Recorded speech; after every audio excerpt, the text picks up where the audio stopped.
Namaste. Les habla Alexander Alvarado Contreras, psicólogo social y abogado. Hoy trataremos temas sobre la psicología social, la filosofía, la cultura y la comunidad. El tema específico, la realidad y el lenguaje, el signo, el significante y la metáfora. Podemos iniciar el presente audio preguntándonos cómo nos relacionamos con el mundo, cómo captamos el mundo, la realidad. En la cotidianidad coexistimos con la realidad y en la realidad, sin determinar cómo se produce esa relación. Xavier Zubiri, filósofo español, expresa, cito, la realidad es la formalidad de la aprehensión de las cosas como de suyo, e inteligencia es la aprehensión de la realidad así considerada. ¿Qué es aprehender? Aprehender es un modo de habérselas que tiene como momento central la advertencia de lo aprehendido como otro. La aprehensión es afectante e impositiva. Pues bien, inteligir será un modo de aprehensión, pero lo es de realidad. El sentir animal es estímulo. El ser humano es sintiente, dice Zubiri. Inteligencia sentiente. Según Zubiri, de suyo es la realidad primordial, la esencia reducida de una base de su esencia y de su existencia. Es el núcleo primordial de cada cosa, su realidad a priori, en un mundo trascendental. El término trascendental en Zubiri nienta algo real, exterior, la conciencia de la cosa, del sujeto. ¿Cómo aprehendemos la realidad? Para ello tenemos que analizar el lenguaje. Es un instrumento fundamental en la captación y expresión de lo que es la realidad. Para acercarnos al desarrollo del tema, debemos conocer la investigación de Noam Chomsky, gran lingüista, el conocimiento, el sistema de pensamiento y la realidad. Noam Chomsky se pregunta, ¿cuándo se conoce un lenguaje? ¿Cómo lo conoce? ¿Cuándo una persona construye un sistema de conocimiento? El estudio de su lenguaje permite averiguar cómo ha funcionado su pensamiento y cómo éste puede avanzar. Afirma Chomsky que, cito, los seres humanos estamos biológicamente capacitados para el lenguaje. Adiós a la prueba y error, estímulo-respuesta, condicionamiento que plantean los conductistas. La capacidad para el lenguaje es innata por un desarrollo biológico. El conductismo no puede explicar la explosión lingüística de los niños. Ciertamente, esa capacidad cognitiva de poseer el lenguaje es un elemento genético. Un niño nace en China y se lo traen pequeño a Alemania y va a hablar alemán. O si lo traen a un país de habla española, castellano, va a hablar español. El aparato del lenguaje está allí, genéticamente preparado para desarrollarse. Toda gramática, dice Chomsky, es generativa. Toda persona crea y genera frases nuevas. La sintaxis es el estudio de los principios y procesos por los que se construyen las frases en las diversas lenguas. La investigación sintáctica de un determinado lenguaje tiene como objetivo la construcción de una gramática que puede ser considerada como un cierto instrumento para producir las frases del lenguaje estudiado. Apreciamos que según Chomsky, en todo lenguaje se produce la creación y generación transformacional. Por ejemplo, Gabriel García Márquez es el creador del realismo mágico, un estilo literario plasmado en su novela 100 años de soledad. Para profundizar en el tema, es necesario, importante, citar a Ferdinand de Saussure. No seremos extensivos, solo resaltaremos brevemente el planteamiento de Saussure, gran lingüista y teórico de la lengua. Él planteó que hay una relación diádica para definir e interpretar el signo, que es una relación entre significado y significante. El significado es el concepto y el significante es la huella acústica, la imagen acústica, la representación sensorial de algo. Por ejemplo, si yo digo casa, allí hay un significado, un concepto. Casa es hogar, familia, ambiente de protección.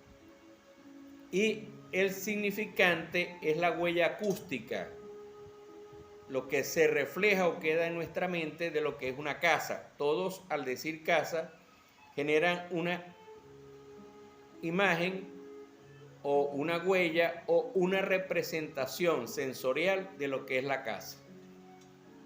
También, dentro de este tema, debemos conocer un filósofo y científico estadounidense que trabajó muy apropiadamente el tema del signo, Charles Sanders Peirce, de quien Lacan tomó parte de su teoría, ajustándola al psicoanálisis y la realidad psíquica del inconsciente.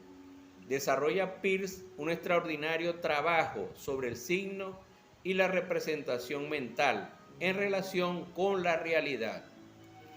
Los signos, la palabra signo, será usada para denotar un objeto perceptible o solamente imaginable o aún inimaginable en un cierto sentido para Peirce. Para Peirce todo signo está compuesto por, primero, el representamen, que es lo que él denomina al signo, lo denomina representamen, el cual posee la cualidad de posibilidad, aspecto del objeto que se puede conocer. Segundo, el objeto, el cual tiene la cualidad de existencia. Tercero, el interpretante. Él llama interpretante es al pensamiento. El interpretante de un signo es otro signo. Es un signo que significa algo porque está en lugar de. Ese algo hace algo más que reemplazar o sustituir las cosas. Por ejemplo, al mencionar y designar el objeto árbol, dentro del concepto árbol decimos que es un organismo de la naturaleza con hojas, tallo, raíces, flores, frutos.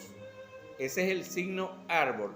Y el signo árbol lo interpreto con otros signos, que son la hoja, tallo, flores, frutos, raíces. Creamos signos y símbolos para representarnos las cosas. Nuestra vida social está estructurada por diversos sistemas de signos. Desde la escritura, los signos, los ritos, las creencias, a lo cual damos sentido.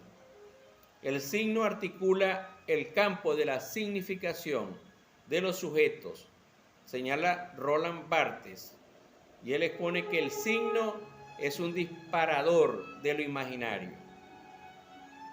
Por ejemplo, estamos escuchando una pieza, una música clásica de Chopin, Nocturne. Bueno, al escucharla generamos un significante. Para cada quien, cada persona desarrolla sus significantes. Y el significado está referido al concepto de lo que es la música clásica. Algo que es una obra extraordinaria, esta pieza de Chopin. Al interpretante, al pensamiento, lo divide Peirce en emocional, energético y lógico. Lógico, el interpretante emocional, si escuchas el llanto de un niño, te lleva a pensar que tiene hambre o le molesta algo. Si escucho una sirena en una ambulancia, inmediatamente el significante es que alguien va enfermo y hay que apartarse. El interpretante energético para Peirce es, por ejemplo, aquellos signos que nos llevan a determinadas acciones. El signo de rayado de la calle indica que no debemos obstruir con el carro en la calle el paso peatonal. El interpretante lógico no es un sentimiento ni una acción, sino algo teórico conceptual. El concepto de comunidad. Los interpretantes son un grupo con identidad grupal, un grupo social. ¿Qué ocurre cuando leemos un libro o analizamos una comunidad? Hay cantidad de signos y significantes, con una riqueza creativa, como plantea Chomsky, de nuevas frases, nuevos lenguajes que hay que desarrollar y analizar. También plantea Peirce la cadena de significantes. El signo no representa un objeto completo, sino que lo representa desde una determinada perspectiva con relación a una especie de idea. Nunca conocemos un objeto en su totalidad. Solo conocemos parcialmente al objeto. Eso en la ciencia, por supuesto, se desarrolla permanentemente. El planteamiento científico lo van profundizando en el conocimiento del objeto, de la realidad, del mundo. Lo que planteó Newton fue superado por Einstein y cambió todo el paradigma conceptual positivista, y con la teoría de la relatividad pues se están desarrollando nuevos conocimientos de la realidad misma. La metáfora tenemos que tratar ahora como elemento importante para el estudio de la realidad, la metáfora y la metonimia. Se define habitualmente la metáfora como un tropo en el cual una cosa es descrita comparándola con otra, pero sin enunciar explícitamente la comparación. Un ejemplo clásico es la frase Julieta es el sol, con el cual Shakespeare describe la belleza radiante de Julieta, comparándola con el sol. No obstante, el uso del término por Lacan debe poco a esta definición. Y si se fija en el planteamiento de Roman Jakobson en 1956, estableció la oposición entre metáfora y metonimia, sobre la base de una distinción entre dos tipos de afasia. En esa investigación, Jakobson profundiza la situación de esta enfermedad, la afasia, y la relación metáfora-metonimia.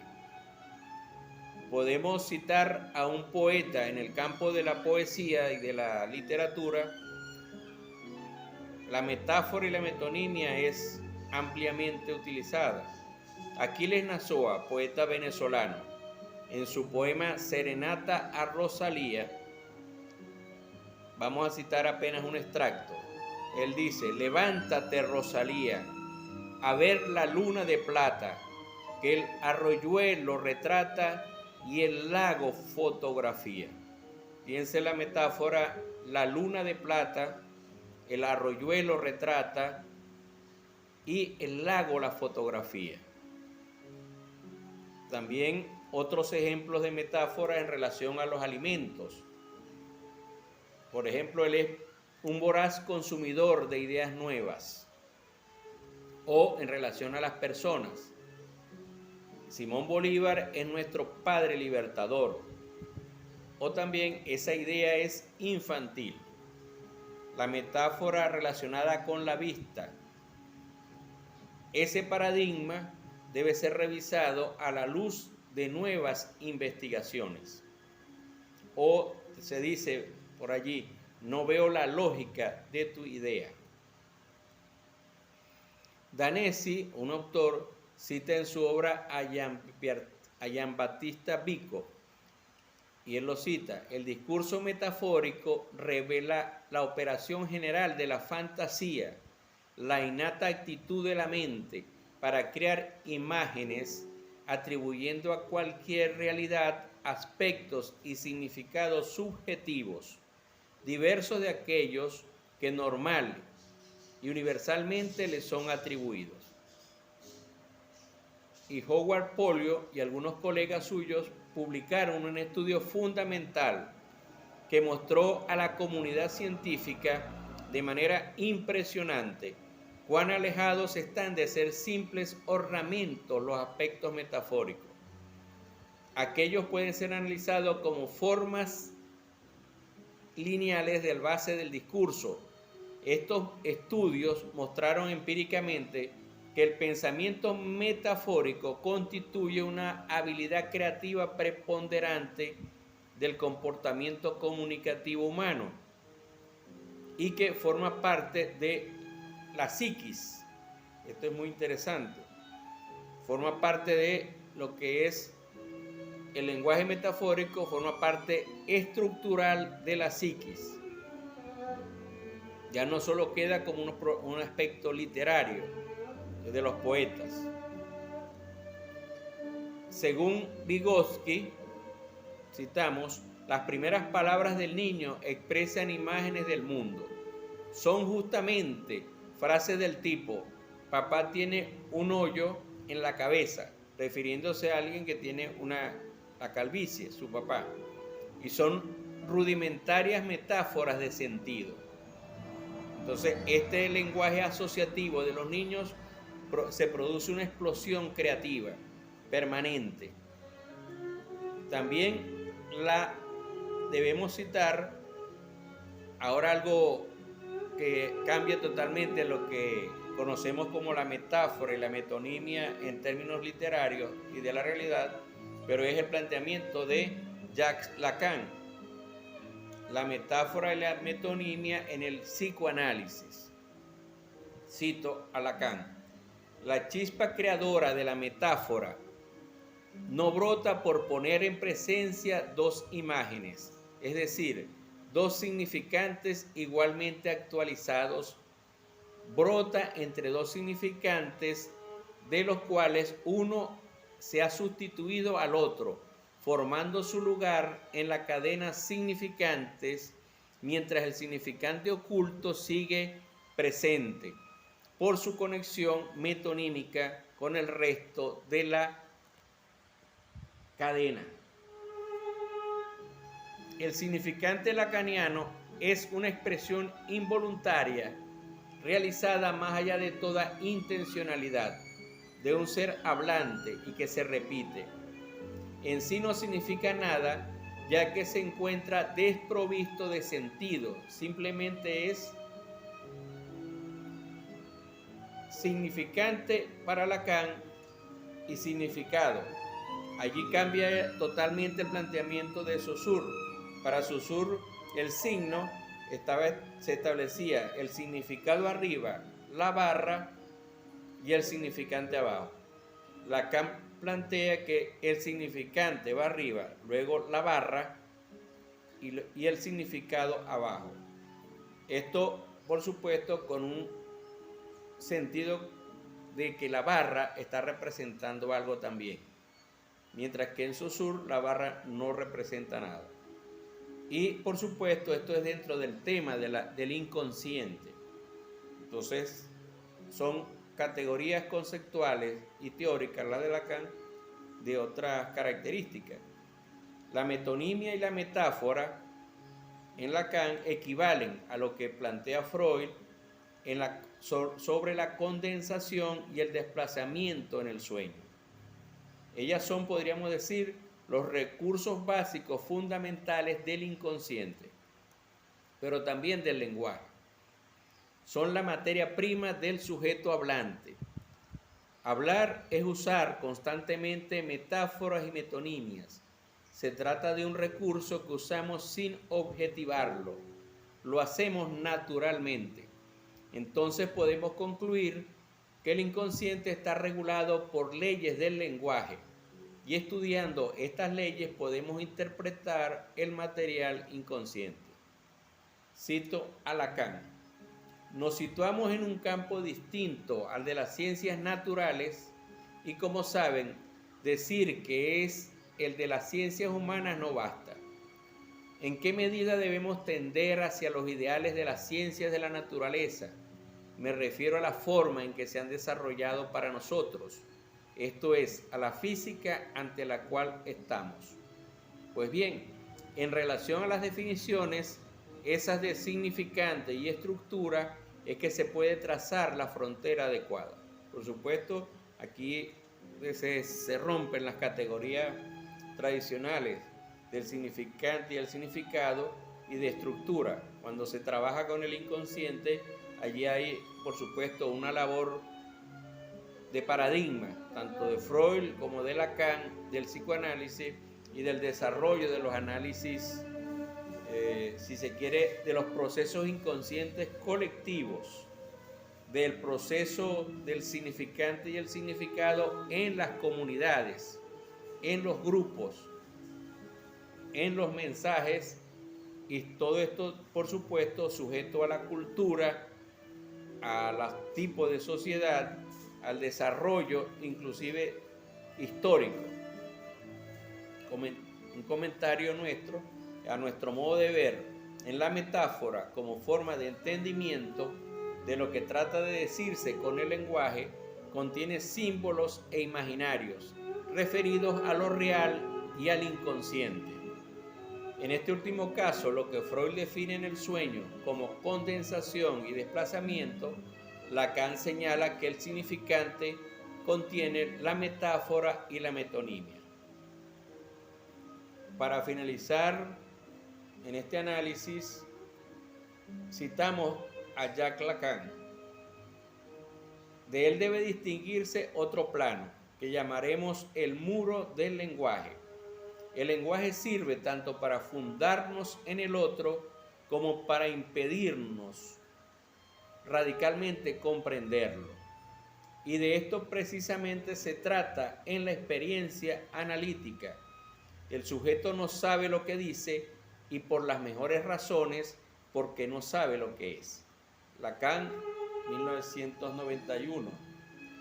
Bueno, este análisis breve sobre la realidad, el lenguaje, el significante, el significado y la metáfora es la entrada a un tema apasionante, interesante para las comunidades, el mundo científico, y desarrollar estos temas es apasionante.